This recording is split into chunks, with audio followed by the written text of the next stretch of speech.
We're here to talk this afternoon about entrepreneurship and all of the benefits and all of the challenges that entrepreneurs can be facing in the best of times, and all of these challenges are made worse, I think, during our unfortunate pandemic that we're all grappling with. When I was preparing for this panel, I really wanted to make sure that I understood the climate today, and the US economy, as we all know, really is shaped by small businesses. It's the driver of job growth, innovation, and economic resiliency. And the data really tells us a story. However, what the pandemic, I think, has really done for many of us, it has exacerbated the longstanding inequalities that make it harder for Black and Latino businesses to compete and to grow. And why is that? I think we understand the two critical reasons, right? These businesses tend to face the underlying issues that make it harder to run and scale successfully, and they're more likely to be concentrated in the industries that are most immediately affected by the pandemic. So think service industries, including accommodation and food services, personal and laundry services, and retail, which is where you tend to find a significant amount of minority and women-owned businesses.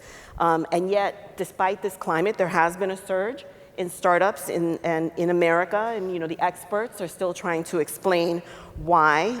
Despite the health catastrophe that we've all faced, the Peterson Institute for International Economics saw that startup business activity in the United States last year grew by 24%. So there is definitely a movement for folks to be starting new businesses. So what we want to be able to do this afternoon is to, talk to this amazing panel that I am very honored and pleased to have with us this afternoon. We're going to talk about entrepreneurship and, leaving you all with a quote from Andre Perry for the Brookings Institution about why Black communities in particular are moving towards entrepreneurship. His position is that this is more about survival than it is about wealth creation. There's lots of people who have lost their jobs and lost their businesses, but people are starting to realize that side hustles are businesses. So let's talk about what that means. I'm joined this afternoon by these amazing folks, and I will be asking them each to introduce themselves. I will start with Juweria Dahir, Executive Director of EforAll. Thank you so much. Good morning, everyone, or is it good afternoon? Thanks so much for joining us. For those of you that are here in person and those that are tuning in virtually, this is a very important conversation. My name is Juweria Dahir. I'm the Executive Director of Entrepreneurship for All.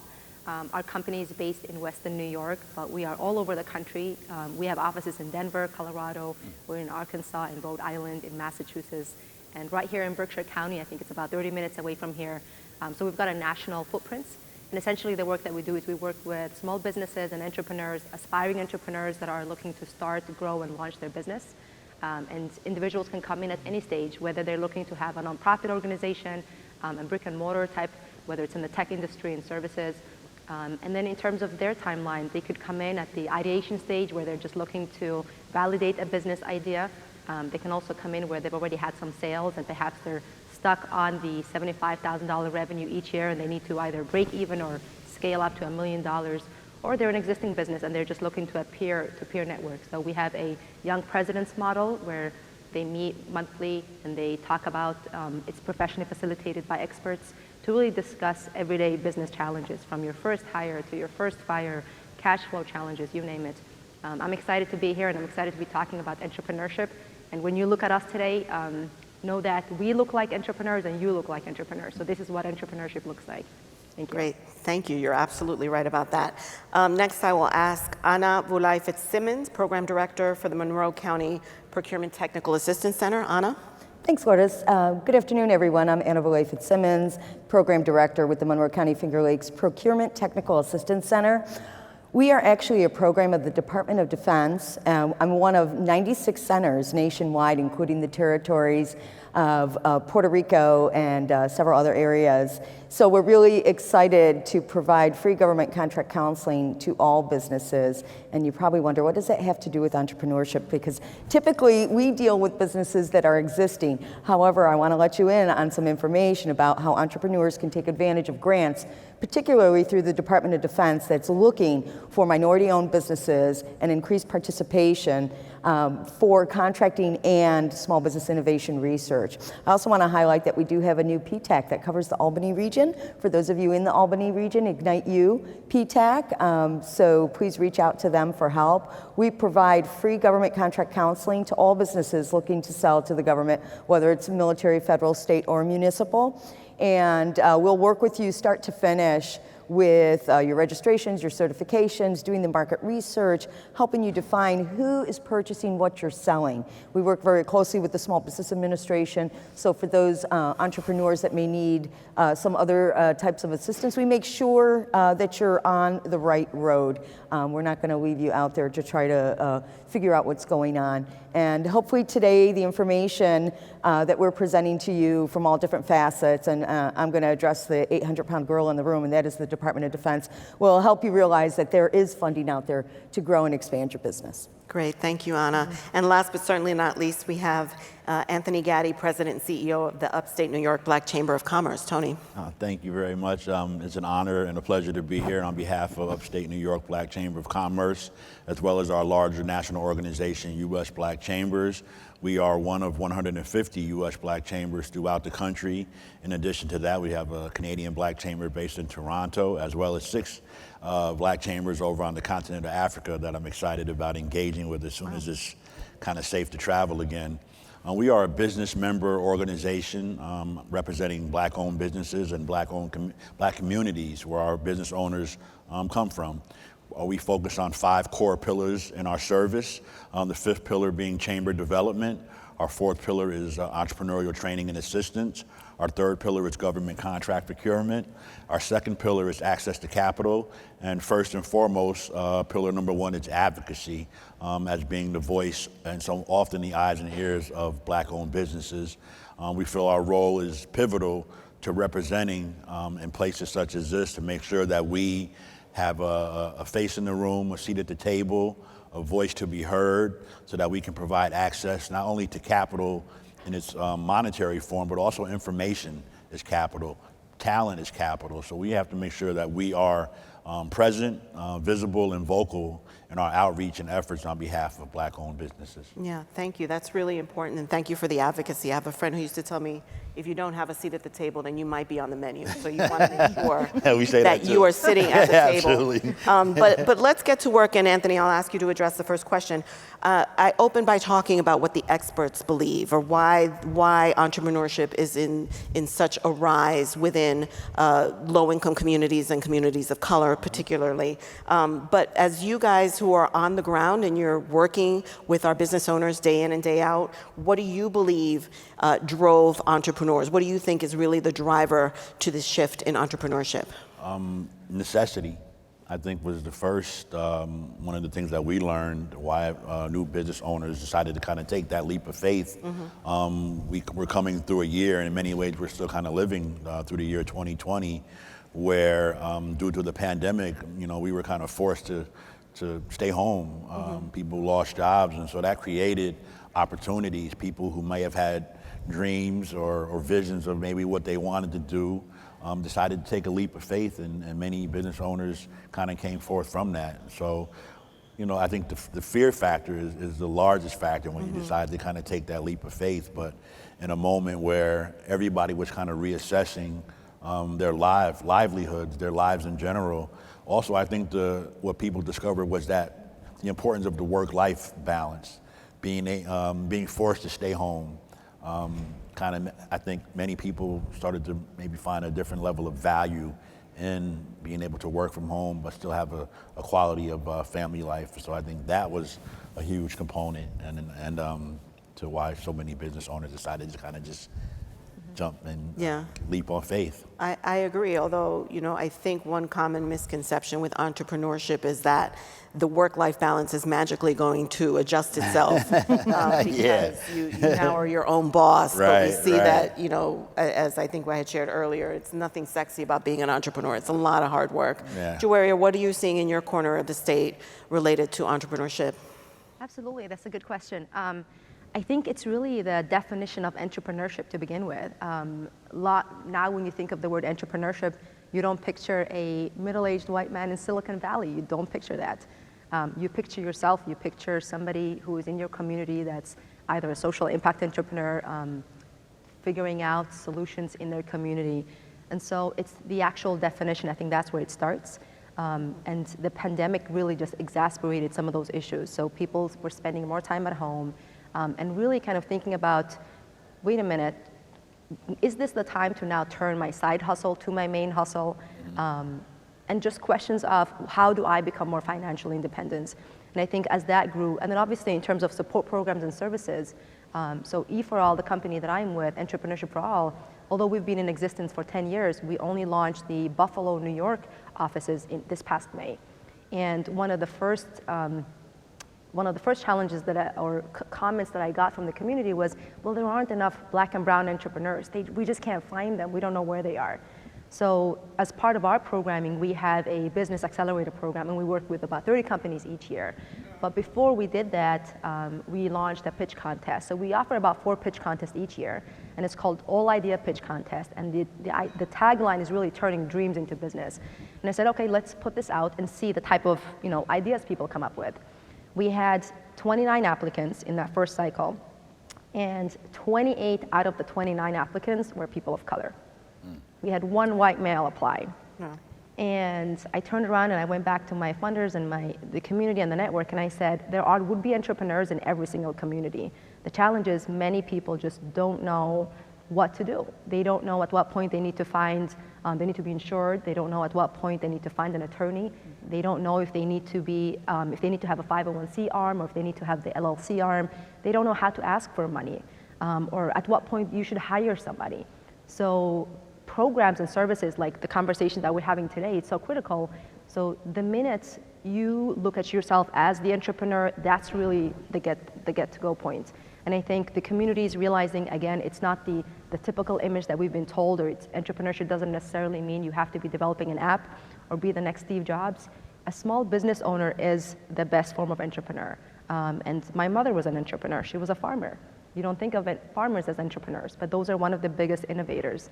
I'm not sure if I'm going off on a tangent, but essentially it starts within, and knowing that you can broaden the definition of entrepreneurship. We've done that. Right. No, absolutely. Anna, talk to us about Central New York. It's a big state. It's a big state. So what's going on in Central New York? To the point about COVID, too, it's during the pandemic, everybody thought, okay, I'm going to figure out how to sell face masks. I'm going to figure out how to sell gowns, and I'm going to sell them to the government. And I mean, we all know how that kind of went. They maxed out. But what it did do was educate a lot of people on the fact that, hey, maybe I can sell other things to the government. And it's so important to let people know the Department of Defense alone is the largest purchaser of goods and services in the world. $650 billion annually. They're not just buying tanks, they're not just buying planes. They need services, they need website design, okay? They need, believe it or not, construction is huge, especially at the naval shipyards right along the East Coast. So there's so much opportunity for businesses, small businesses, and with President Biden's new executive order 13985, which is pushing diversity within the small business space, it is now holding contracting officers accountable to making sure they're reaching new increased goals for small disadvantaged businesses. So this is a great day. And I was recently at a conference with Farouk Mitha, who's the head of the Department of Defense Small Business Office. And these guys are really ready to implement us, all the PTACs nationwide, to make sure that this happens. So we're really excited to do this work. We're really excited to reach out and educate all our businesses, in particular our small disadvantaged businesses, on the opportunities that are out there that they may not be aware of, helping them with the market research, helping them with that small business setup along with our partners, making sure that that is their first initial step. Because that can always come around to bite you if you don't have your business set up properly. Right. And there's free services out there, they just, people aren't aware of it. Yeah. Right? And shameless plug, I think there's some amazing upstate organizations that are providing those services. Sobro is also a PTAC provider. We are located in New York City, and we can provide those services as well. I think there is no shortage of free resources available to folks that are looking to start their business and access procurement opportunities. And Anna, you've talked a bit about at the federal level what the requirements are, and as we all know, the state of New York has also been incredibly aggressive about increasing MWBE participation in state contracting as well. And so if you have not yet had the opportunity to connect with the Division of Minority and Women's Business Development, Jerome Duval and his team, make sure you do that, because those are also incredible resources that are available to you. But Anna, you also talked a bit about the industries that you all are seeing, and that leads me to my next question. Where do you see, and which industries do you see that are kind of coming up to the fore in terms of new business creation and new business development? Tony, I'll throw that question to you first. Thank you. We've seen an uptick in professional services, law firms. We're looking for more accountants. There's marketing, website design is something that's growing. Real estate development also, we're seeing a lot of work in, which is all aspects of construction. Kind of think some retail, there's always going to be fluctuations in retail, but we've seen some people step out, including one of our members in Buffalo is really doing well. They happen to have launched their business a week before the pandemic shut down. But so to see them thrive and come through that and look to expand. So it's really run across sectors. We've been encouraging the professional services because oftentimes in our communities, some of the things that we need, we have to go outside of our community to find. When there are actually people who do these things, we have to bring them within and kind of highlight them and get them exposure so that people know that there are people who provide the services that you're looking for, whether it be a lawyer, an accountant, marketing, branding, anything that can be done is being done. To Juweria's point, it's just how do we identify them and make sure that people are aware of them. Mm-hmm. Juweria, do you see any one or two particular industries that are kind of sticking out to you as kind of, this is kind of interesting that we're seeing so much of this? No, just to complement everything that you've already said, I think the focus really is just supporting small businesses. So it doesn't really matter what type of business people are launching, whether it's a Lego business, a yoga business, a for-profit business, a service-related business, a tech industry business, whether it's scalable or not. At the end of the day, if we're talking about revitalizing our community, especially in Western New York, I mean, New York is a part of Buffalo. I mean, we are a Rust Belt city. So in terms of vacancy and blight and other issues that we're dealing with, small businesses just add so much vitality to the community. It's a healthy tax base. We know that the jobs are not going to be automated. They're not going to be outsourced. So for really anyone on the call today and anyone that's joining us, entrepreneurship is so important. And when we invest in those communities, when they launch a business, their own brick and mortar, they're going to launch it in their own backyard. They're not going to go to the big commercial corridors that's already jam-packed. They're going to open it in their own backyard, and they're going to hire somebody that looks like them. And that's the whole point. That's why we're able and we're in a position to be in the business of creating jobs and to grow with the economy. Right. So we've talked a bit about why. We've talked a little bit about who. So let's talk a bit, if we could, about some of the challenges and some of the concerns, because, as I said, small business really is the backbone of our economy here in the United States. Being a small business owner is really hard work. And on top of all of this, we've seen a national and international worldwide pandemic that has been the icing on the cake, so to speak, of challenges for our small businesses. And then we're also specifically talking about minority and women-owned businesses, which we all know in the best of times have tremendous challenges in being able to compete and grow and thrive. So there have certainly been businesses and entrepreneurs that are starting, but in small businesses, in the work that you're doing, and I'll throw this question to you to start, what do you think your most successful businesses have been able to do to retain their success, be able to survive this challenge, and in fact, in many cases, grow and be able to compete? Okay, you all know it's your hard sweat. Okay, first of all, and your hard work. But in one particular case, we have a client that's from Africa, and she owns a boutique. And you're thinking, oh, well, what can she sell to the government? Well, she was able to pivot, meet with us, look at what some marketplaces are, and realize that the military in particular needs clothing and products manufactured in the U.S. okay? And they also need fabrics. And she's starting to fill that niche. Would you believe it that someone in the military buys those fabric baby holders, you know, that women wear around? And while she didn't have the capacity necessarily to ramp up that quickly, we were able to bring her together with somebody who did, so she can partner with them. So they're able to pivot, they're able to realize what those partnerships are, and really move forward and fearless. I give you hats off to all of you, very fearless. And it's hard, you know, that used to be sewing used to be a huge industry in our region. And when my parents came to America, my mother didn't speak English, so there's a lot of sewing jobs, and that's great. And now it's a lost opportunity I think people aren't realizing is out there. So I just want to highlight that because it's a big deal for the Department of Defense. There's a lot of money to be made.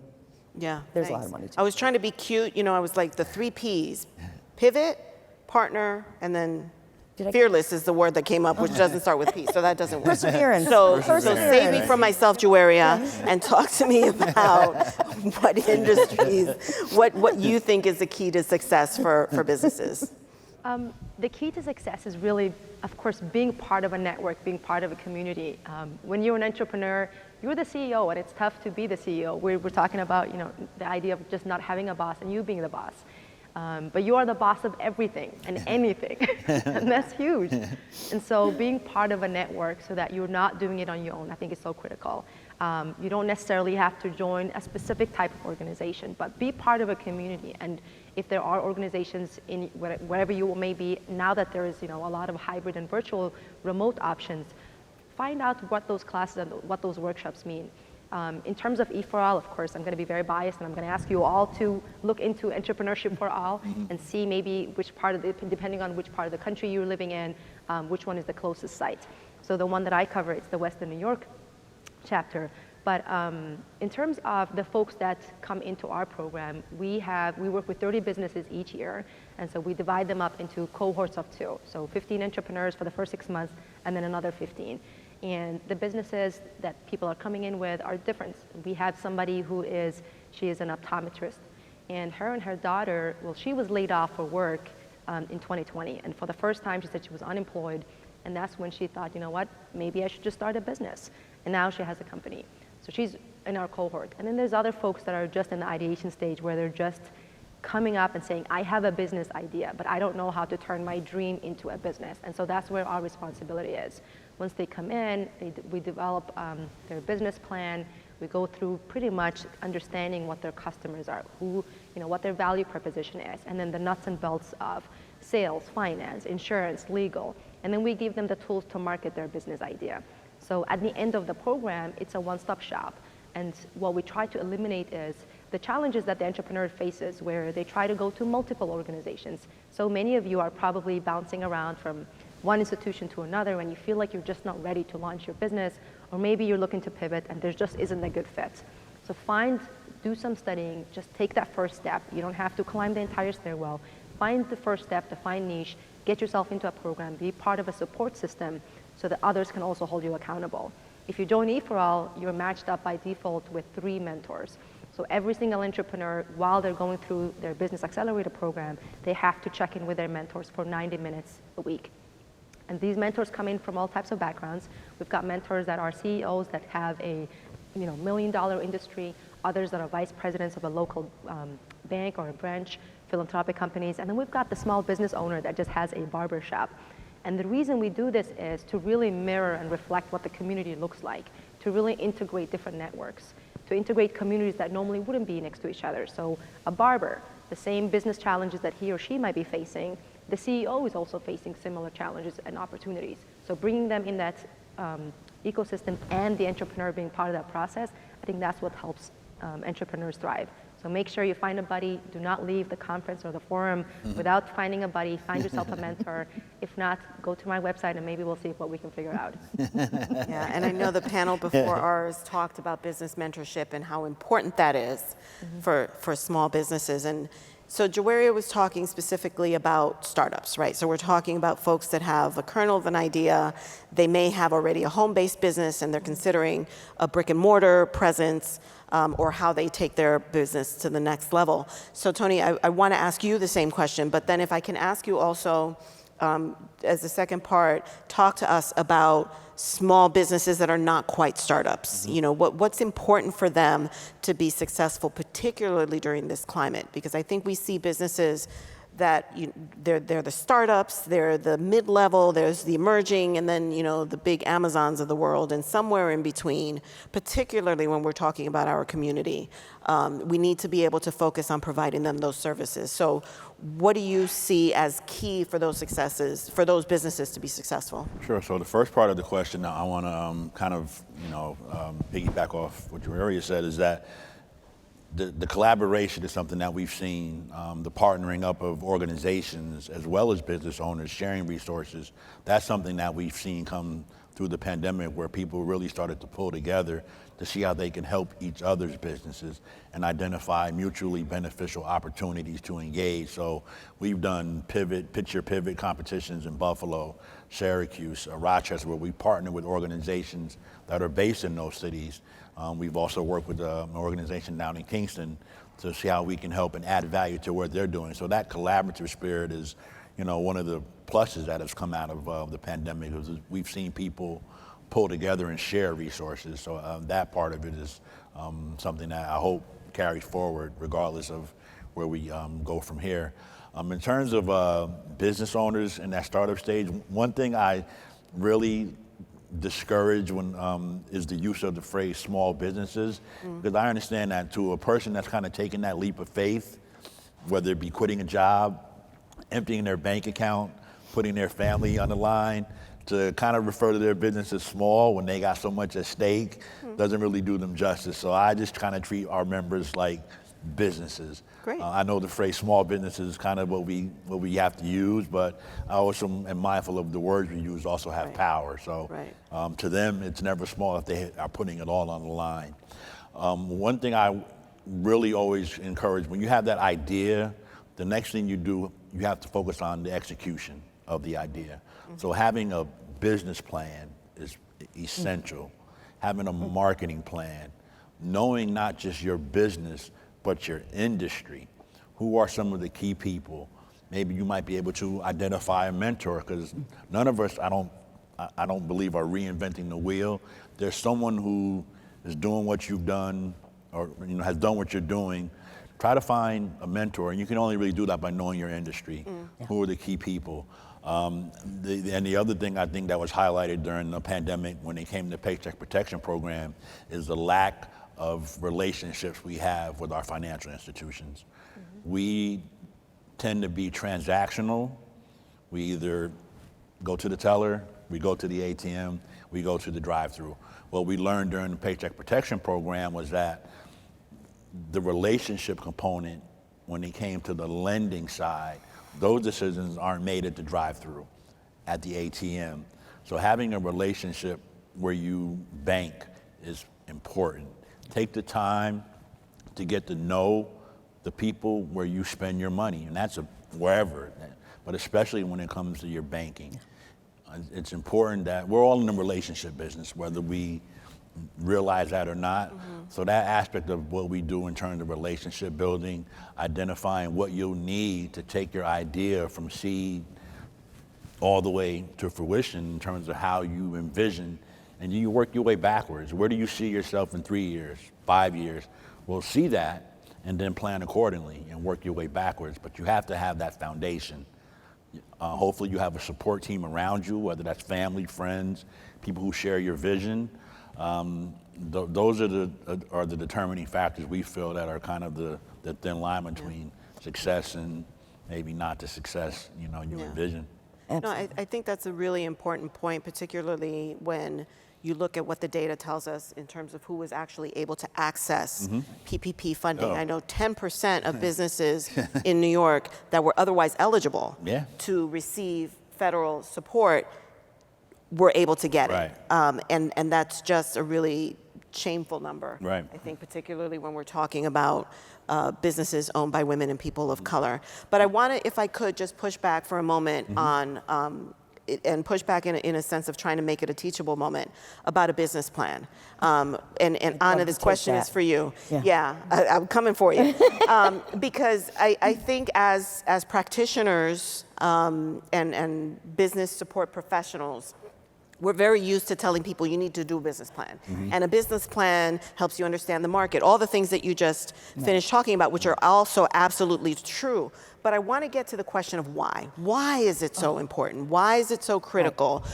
Because it's homework. And I'm a business owner, and I don't want to write a business plan. I want to run my business. So Anna, it's a talk working to us about document. why that's so important. It's a working document. But never fear, there is a free template on the internet for you. If you Google SCORE business plan template, you will find the best template. So my background is in communications and marketing, and they took the greatest minds that are out there from the CEOs, and they put together this free template, and then you should get somebody, you can sign up to find somebody in your area to assist you in building that plan. Okay, so why is it important? Because when you go to the bank to try to get a loan, the first thing they ask a business, let me see your small business plan, right? That's what they're going to do. So they want to see your projections and know that you've got skin in the game and all that. And then when you're doing government contracting, what we do is we help you build the government contracting business part of that plan. So when you win that contract, you go back to the bank, and now you have your award document, and you're going to need a bridge loan, okay? Right. All right, because you're not going to get paid right up front when you're doing contracting. A whole nother. It's not that bad though. It's a whole nother workshop on it. You know, that is a whole other workshop. But back to something Tony said too about the different. And you said about the different levels of businesses. Really, what you need to partner with one another. You may look at each other as competitors. You need to stop doing that and look at each other as partners. Absolutely. And together we are stronger. Okay. And if you have complementary services or products that you can offer, making your offer a kind of a one-stop shop, so they only have to write one contract. It could be commercial, it could be government, it doesn't matter. It makes you so much more competitive. And you're going to then continue to win those contracts. But as my only other piece of advice in the government contracting area, real quick, is that never get a contract, whether it's commercial or government, that you're not sure you can deliver on. Right. Because performance and delivery is everything, right? Absolutely. It is. No, absolutely. Juweria, you and your team provide those direct services. So if I can ask you to answer that question, why is a business plan so important? It's so important because otherwise you can't get the loans. But it's a scary world. I think that's kind of what gets folks to really just step back and not take that first initiative. But in terms of maybe everybody that's even here today, some of the other support programs or services that I'm thinking about revolves around the built environment. And I know this is a complete pivot, but my background is in architecture, design, and planning. So before I joined EforAll, I was in the public sector, the most innovative companies in the world. So I worked in the public sector, and a lot of the work that we did was around neighborhood design, built environment, beautification, restoration initiatives.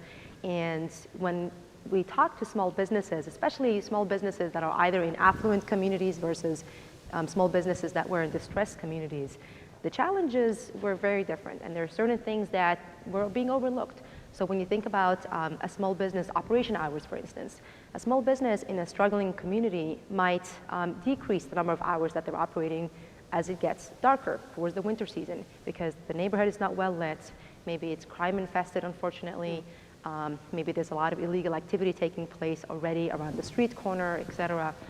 Maybe there's a lot of vacant lots around it. So any of the properties that are there are either attracting squatters or illegal dumping, etc. So those are additional challenges and stresses that are really, really forcing these small businesses to either close down, to move, or to really kind of reevaluate and say, is small business and business ownership even for me? So those are built environment related issues. Whereas if you're in an affluent community, maybe those are not things you're thinking about because the streets are well paved and folks are able to enjoy a nice walk in the evening, 9 o'clock at night with their headphones because you're not worried about being mugged. So The same way that mentorship, the business side of things is important, the built environment is also important because that adds vitality. Small businesses add vitality to the community, but the product and the neighborhood itself can add vitality because of the built environment. So those are just things that I'm kind of hearing in the back of my mind, but you can't get to all of that if you don't take that first initial step. So find yourself a mentor. Again, we're going to echo this a million times. Find that buddy. Again, sign up and make sure you find a buddy that can actually help you with that. If you end up signing up with the Entrepreneurship for All company and you are accepted into the program, the Business Accelerator program, our next application deadline is in April. Our business classes begin in June. This cohort has already been selected, which begins January 11th. But developing your business strategy, your business plan, that's so critical. And it starts off with just understanding who your customers are. Once you understand who your customers are, you can either pivot, you can either really then make sure that the product you're selling is tailored to what they need. That's all important. And I think in some shape or form, we're all doing that. But I'll be sticking around at the end of this forum, so.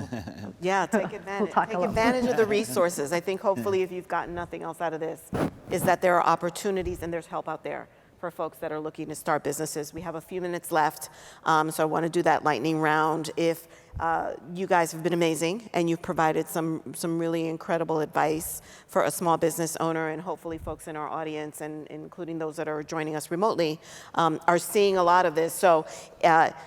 You've inspired people. Someone is out there saying, I am going to start my business today. This is what I'm going to do. I'm going to go out there because Anna, Anthony, and Juweria told me that I can do this, and now I have all of these great ideas about how I can move forward. What would be your one piece of advice, Tony, to get started? Be fearless. Talk about that. Give me a little more on that. You know, there's risk and there's reward, but when you take the leap of faith, that is believing in yourself and the thing that you want to do enough to put everything on the line, to not kind of, you know, have a job and have a business on the side, because most business takes place while you're at work. So to take that leap of faith and to put everything on the line requires a certain amount of fearlessness. And I think without that, it's very hard to succeed as an entrepreneur. And the other thing I would just constantly say is just continue to educate yourself. Every day, you know, even myself, in order for us to be an organization, we have to be able to provide as much information. A lot of times we don't know about things like MWBE conferences or grants that are available until after the fact. So to the point of why a business plan is important, this is all tied into it. When you're constantly educating yourself, that's the part of being in business where you're working on your business. Most of us, we spend time working in our business. But that working on your business is just as important, and that requires just as much fearlessness, commitment, and balance. So you have to be fearless in your quest to always be smart. Yes. Never the smartest person in the room, because if you're the smartest person in the room, you're in the wrong room because you're not going to learn anything. But just be fearless in your quest to always, you know, learn. Yeah, I love that. I love that. Anna. So the first word that popped to my mind is planning. Planning, having your business plan, getting your financials in order, but also considering really hard what your strengths and what your weaknesses are, okay? And I'm gonna say this, and you're gonna say, but how? Getting to know what your resources are. Well, how do I know if you don't know what you don't know? And one area I want to really quickly highlight is universities and colleges. Okay, for those of you in particular that may have any kind of tech background, consider that, talk to them, and you work with them and partner with them and do grants to commercialize your products and your services. There's so much opportunity in that area. And it used to be where, you know, the money was just given for people to do what's called a phase 1 or a phase 2, and that's more research and development. Now it's all about commercialization. Okay? And it's not just products, it's services, and you would be amazed. So planning all areas, what you need to do, to get started and have a strong foundation. And who are those resources for you? It is just so important. Network, talk to anybody on this stage, talk to anybody here that's here to help you at this conference. I know ESD is a fantastic resource for helping businesses really pull it together. We all work together, okay? We've known each other, Lourdes and I have known each other for years. We work together, you get to know people, new people, and everybody wants you to succeed. So as long as you want to succeed and you keep pushing, you will get there. Thank you, Anna. May I add one thing? Yes, I want please. everyone to please take note of what Anna just said. She said, who are your resources, not what are your resources. Absolutely. And she gave me my third P. So we're now pivot, partner, plan. Juweria. So everything they said. But I think in reality, it's just have an entrepreneurial mindset, Wake up and have that entrepreneurial mindset. It's okay to adapt. It's okay to grow and change. It's okay to scrap the idea and start from the beginning. There isn't a right way of being an entrepreneur, and there isn't a wrong way of being an entrepreneur. I think some of the challenges or the early fears are, I just used my last, $50,000 or $10,000 worth of savings. I can't afford to take these big risks. That's where a lot of those fears come from. But if you don't do it, no one else will ever do it, right? Or otherwise, you're going to continue just living in that cycle of, well, what if I could have done this? I should have done this. So have that entrepreneurial mindset. Unfortunately, we don't teach skills like entrepreneurship very early on. So if any children or any youth are on the call today, I would also encourage them to really think about solving problems. Think of it in terms of that. Always, always, always have that dream to always be someone who can have an impact, whether it's just through a service you want to provide or a solution that you want to have. And if you're a social impact entrepreneur, you can make your community a better place. And if you're just an entrepreneur, then you can start a business. But we are pretty much the faces of what entrepreneurship looks like, and that's growing and changing, and you are all the future. Yeah, thank you. Love what you do because you're going to be spending a lot of time doing it. So that's a very important part. I mean, I love the work I do. I think if you're going to spend the amount of time committed to it, you should love and have a passion and a purpose for why you get up and why you stay up late and get up early.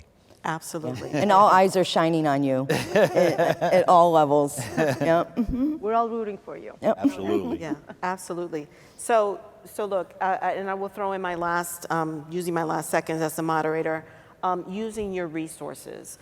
You see folks here on stage that represent those resources, whether we're talking about a for-profit small organization that is providing direct technical assistance services, a nonprofit, publicly funded organization that helps you on procurement and MWBE engagement, or chambers of commerce, the Black Chamber of Commerce, there's a Latino Chamber of Commerce, there's a Bronx Chamber of Commerce. There are chambers of commerce throughout the entire state of New York, and that is an incredible resource for networking opportunities. So use your resources. My own organization, and I will throw in that last shameless plug, we are Bronx-based. We help small businesses from entrepreneurs to mid-level to larger businesses, both get training, help with access to capital, help you put together a business plan, help you navigate the maze of government procurement and bureaucracies. And then at the state level, again, you've got amazing resources within the Division of Minority and Women's Business Development. I was honored enough to lead that organization a few years ago, and so thrilled to hear and see the amazing work that Jerome and his team are doing. They've picked up the baton and just taking it that much further.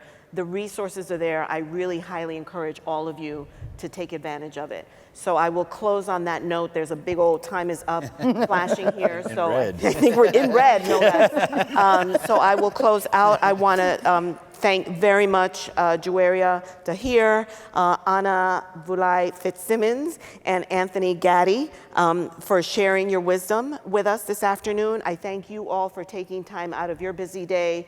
We know that owning a business and running a business is challenging. It is hard work. It's not sexy, but you clearly have a passion for what you do, and I applaud all of you for doing that, and make sure that I leave you with the understanding that you have folks that are sitting on this stage and folks that are walking throughout this building that stand ready, willing, and able to help you achieve your dreams. Thank you all for joining us this afternoon. Thank you all. Thank you.